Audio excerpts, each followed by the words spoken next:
There were so many massacres, it was impossible to keep count, and it was impossible to remember. Now, again, there was some lessening. The first massacre, okay, which was launched by Hamas. Okay, I've not forgotten it, Benny, but you have to remember manners. I'll remember the massacres, and you remember manners. I'm speaking now. Mr. Benny, you've reduced yourself to the level of a Holocaust denier. It's a real shame that you have sunk so low, but allow me to continue. Israel now says it's launching a massive new attack. Well, okay, bully for Israel, but actually none of this seems to be working. And so at some point, Can I correct I you? say enough. Yes. Correct me.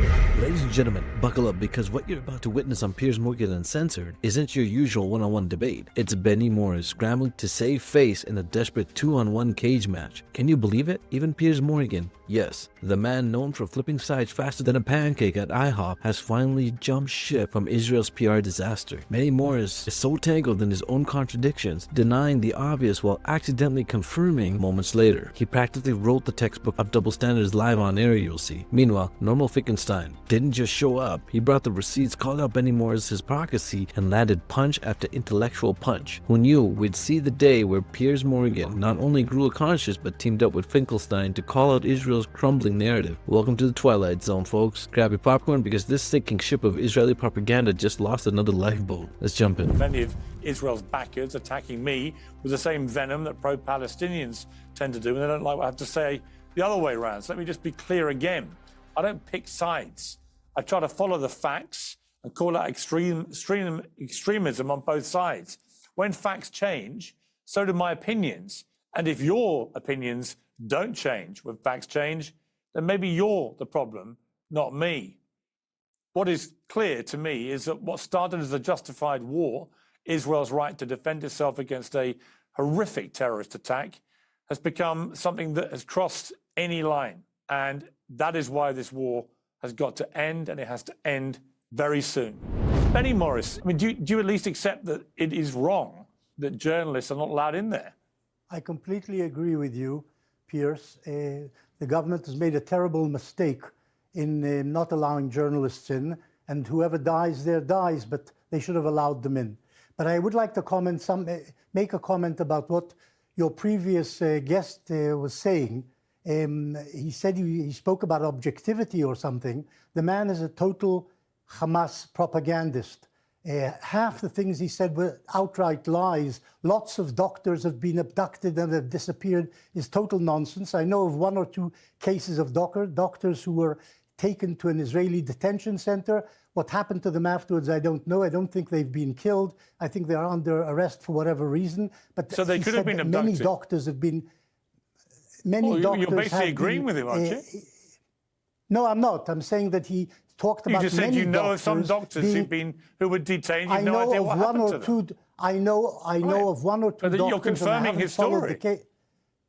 No, I'm not. I'm confirming a small part of what is true. The rest is a lie, as is a large part of what he's saying.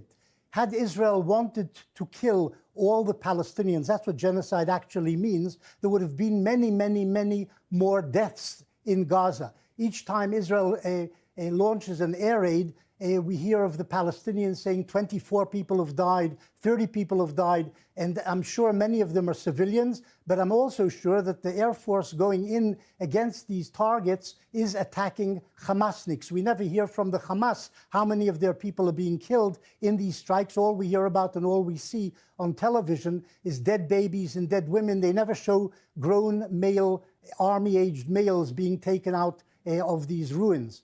And the Hamas uses these things systematically, the schools, the hospitals, various so-called safe compounds to hide in. But out of interest, all right. But Benny Morris, when you hear someone like Smodrich last week talking about the campaign to just clear everybody out, he's disgusting. You don't have to convince me. He's disgusting. Right, but so my question for you, but my question for you though is this.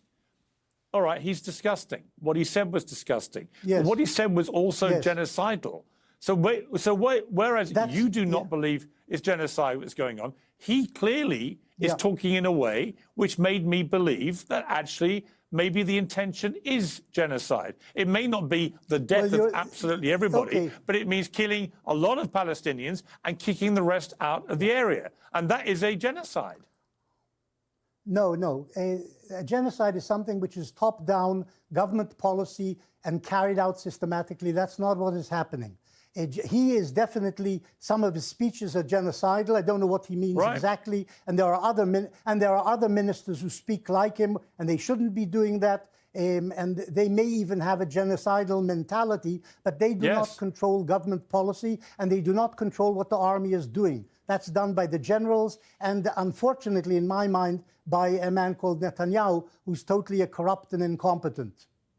Yeah, okay, we bring in Norman Finkelstein. It's got nothing to do with, but it's got nothing to do with genocide. Well, I think you're getting perilously close to agreeing with me. Norman Finkelstein, I mean, the bottom line is, if it sounds from the rhetoric like a genocide, if the actions on the ground are becoming increasingly genocidal, if there's no other plan being put out there for what happens to Palestinian people other than many more will die and the rest will be thrown out of Gaza, I don't know what else you end up calling this. And, you know, I listened to that doctor. I didn't hear somebody that I felt was a Hamas sympathizer or propagandist. He went out of his way to say he wasn't. He's just a liar. He's a liar. Well, he's a liar who's lost 78 members of his family. So, I mean, Norman Finkelstein. Maybe it's true, and I agree, and I feel sorry for him, but they're caught up in the bad situation where Hamas controls the population and is willing to sacrifice as many civilians as they can to win world support. Well, which is exactly what Israel's also seems like they're prepared to sacrifice. Norman Finkelstein. Well, thank you for having me on the program, and I hope that you'll hear me out. Is it a genocide? Well, as you know, Piers, from the first time I appeared on your program many months ago, I said it was a genocide. I said it was perfectly obvious when October 9th, the then Defense Minister Gallant said, we're not going to allow in any food, fuel, water, or electricity. Well, for a hermetically sealed population, that's a genocide.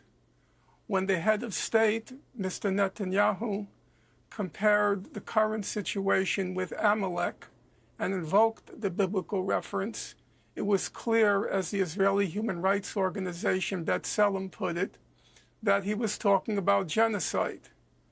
Now, in the 19 months that have elapsed, there have been adjustments in Israeli policy due to external pressure. That's called politics. So when the external pressures escalated, they had to diminish the genocide. And then beginning roughly when Kamala Harris was nominated for president in the United States, and all the cameras switched to the American election, Mr. Netanyahu, who's very sensitive to and knowledgeable of the American media, he then escalated the genocidal assault on Gaza again. And then, as you remember, because I did several programs with you at that time, as you'll remember, every day there was another massacre. There were so many massacres, it was impossible to keep count, and it was impossible to remember. Now, again, there was some lessening. The first massacre, which was launched by Hamas. Okay. I've not forgotten it, Benny. But you have to remember manners. I'll remember the massacres, and you remember manners. I'm speaking now. So, there were times when Israel, as I said, escalated the genocide and then diminished the genocide. Now, let's talk about the responsibility and the mindset. You've mentioned Mr. Smotrich. I mentioned Mr. Netanyahu. There was also several others whose names have constantly come up. Obviously, Defense Minister Gallant, who was indicted along with Prime Minister Netanyahu by the International Criminal Court. But it's not just the leadership. It's not just the leadership. The most recent poll showed that fully 1/2 of Israeli Jews, we're talking now about the population, fully one half of Israeli Jews believe that Israel should conduct a genocide in Gaza. That's what the poll result showed. 82%. That's a lie. That is a lie. I know, Benny, everybody's lying. There's but never been a finish. poll about supporting Please, genocide. This is nonsense. You're purveying lies. Okay. Okay, Benny. Is that Benny, poll, Norman? What is that? What is that poll? What is that poll, Norman? It seems a very important poll. That. The poll What is was that poll you're referring to? It was a university, if my memory is correct, it was a University of Pennsylvania poll. It was reported everywhere. Benny Morris knows about the poll. He's fully informed of the poll, but he's doing his job as an official Israeli propagandist. No, I have no job. I don't like this government. Benny, I'm not their spokesman. You've reduced yourself. Mr. Benny, you've reduced yourself to the level of a Holocaust denier. It's a real shame that you have sunk so low. But allow me to continue. The poll showed that 82% of Israeli Jews, 82% support a forced expulsion from Gaza. That's not the same as genocide. Population. That may be true. That may be true, but that's not genocide. That's not genocide. What you said before about genocide is total nonsense. Total nonsense. Piers, you're going to have to ask Benny Morris to please allow me to speak. Well, Benny, I will let you respond to this. You're taking up all the time, though. Yeah, but Norman, you must give him a chance to respond. Okay, I will finish. I will finish. Then, one of the leaders of the opposition in Israel described Israeli soldiers as killing children as a hobby in Gaza. Now, yes, he took it back. He took it back after he came under ferocious attack. But he himself acknowledged, when I debated Mr. Morris about a year ago, and I said that Israel targets children, he laughed. He thought it was such a funny remark by me. It's absolute I'm wondering,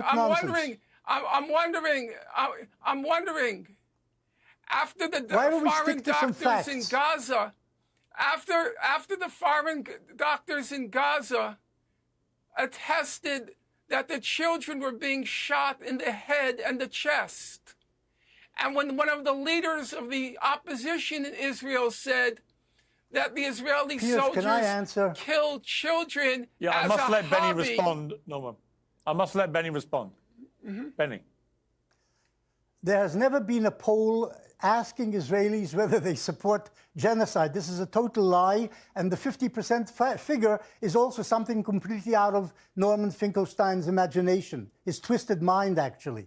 There is no targeting of children deliberately, and what this politician said, and he's actually a very clever politician and usually tells things straight and the truth, was a slip of the tongue, and he said, I made a mistake. I said the wrong thing, and I shouldn't have used that phrase, stupid phrase. Israeli soldiers do not target, as a rule, children. There may be, and I'm sure there are and have been, war crimes committed by Israeli soldiers and pilots, perhaps, in this war in the course of 19 months. But I don't think we should forget that Hamas is a homicidal, a homophobic, misogynist, totalitarian organization which tried to kill as many Israelis as they could, most of them civilians, on the 7th of August. And what befell Gaza as a result is revenge for that attack by the Hamas. And the Hamas said they would do the same thing again if they are revived and resuscitated as a leading organization in the Gaza Strip. And I think that's the objective of the Israeli army, to end Hamas rule and to end the Hamas as an organization in the Gaza Strip. And anybody normal who doesn't support Islamists, doesn't support anti-Semitism, doesn't support misogyny, doesn't support homophobia, should be against Hamas, which Norman Finkelstein apparently isn't. Yeah, but I don't hear people supporting Hamas certainly in mainstream media or anywhere else. Everyone's of a unanimity that what they did was unconscionable and they should be held to account. The problem is that the strategy that the Israeli government is... Yes, I heard. They still want to do and say they want to do. Benny, let's just assume, because they said it themselves, in fact, the spokesman said it after October the 7th, that if they can do it again and again, they will. So they want to get rid of all the Jews in Israel. Okay, that is Hamas. And of the state of Israel. And of the state of Israel. But the problem is, as I've always said from the start of this, what is a proportional response to what happened? And what is the end game? What does Israel actually want at the end of this? And I'm beginning to think they don't have any plan at all. That actually what they're hoping is that they can pursue the line of many of the more right-wing members of that cabinet. Maybe Netanyahu himself now has been introduced into this because he has no incentive to end the war, because the moment it ends, he'll be held accountable for allowing October the 7th to happen in the first place, which was hugely unpopular for him and the polls with the Israeli people. But secondly, he's facing corruption charges in a criminal court the moment this is all over. There is no incentive for him to end it. And so this carries on and on with more and more Palestinians being killed. And all right, you might have a belief that the IDF never deliberately target children, but they are deliberately and relentlessly targeting civilian areas in their estimation, going after Hamas. But in the process, they know they are going to kill on a daily basis dozens, if not hundreds, of innocent people as well. And that's been going on now week after week, month after month. And at some point, you surely have to concede that this strategy is not working. It's making Israel global pariahs. It's making Israel global pariahs. There is no evidence that Hamas is being dismantled. In fact, the opposite appears to be happening, where for every Hamas terrorist killed, they're apparently replacing them with multiple more people who share that ideology. The hostages are not being released. God knows how many of those hostages may be killed now with these intensifying airstrikes. Israel now says it's launching... Can I correct you? Israel now said, well, let me finish. About the Israel now says it's launching a massive new attack. Well, okay, bully for Israel, but actually none of this seems to be working. And so at some point, I say enough. Yes, correct me. Okay, I understood that. Can I correct you on one small point? The Hamas kidnapped 251 hostages, most of them Israelis, some of them Nepalese, some of them Thai, on the 7th of October 2023. Of those, 177 were actually released as a result of the Israeli counteroffensive in interim arrangements. Well, they were released by diplomacy, actually. They were released through diplomacy. But the Israeli military pressure is what persuaded the Hamas, because they also... So why is it not working now? Why isn't it working now? It will work. I don't know. Firstly, there's only 20 alive Israeli hostages left in Hamas hands. I do believe that the government is incompetent in... We don't know that. We know there are over 50. Over 50 are not accounted for. We know there's 20 live ones and assume 38 dead ones. That's what Israeli nobody knows for sure. knows. Okay, nobody knows for sure.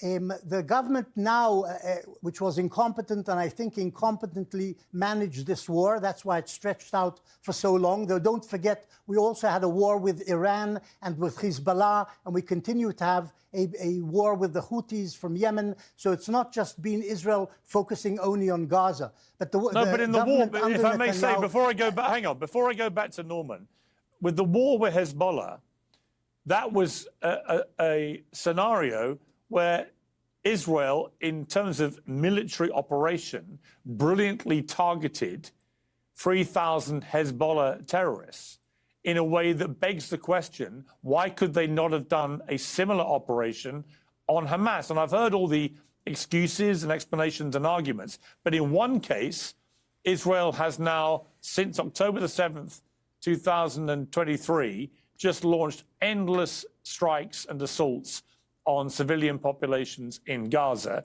killing, we don't know how many, but we know it's many tens of thousands, including over 20,000 children in a population with 50% under 18. And in their offensive against Hezbollah, which was incredibly successful, they targeted 3,000 terrorists with pages. which have got explosives in. You know, there's a massive difference in the way that Israel's gone about these two counter-terrorist operations, as they would put it. And I would argue the way they went after Hezbollah had global support in a way that the way they've gone after Hamas in Gaza is increasingly making Israel a global pariah. Folks, after this Fury showdown, I think it's safe to say Benny Morris didn't just lose the debate, he lost touch with the reality itself. Watching Benny twist himself into a rhetoric pretzel, trying to deny the undeniable, was both hilarious and tragically eye-opening. Meanwhile, Normal Finkelstein walked away like a boss, dismantling every weak defense and exposing the crumbling facade of Israel's humane offensive. And seriously though, who had Piers Morgan on the 2025 bingo card for calling out Israel's catastrophic strategy? After hearing Benny's double standards tonight, ask yourself this: do you really buy his excuses? Or is it time to challenge the narrative we've been fed? Just like Normal Finkelstein said, everyone's jumping off the sinking ship. Drop your thoughts and tell us if Benny convinced you, or if he just convinced you he's part of the problem. Catch y'all later.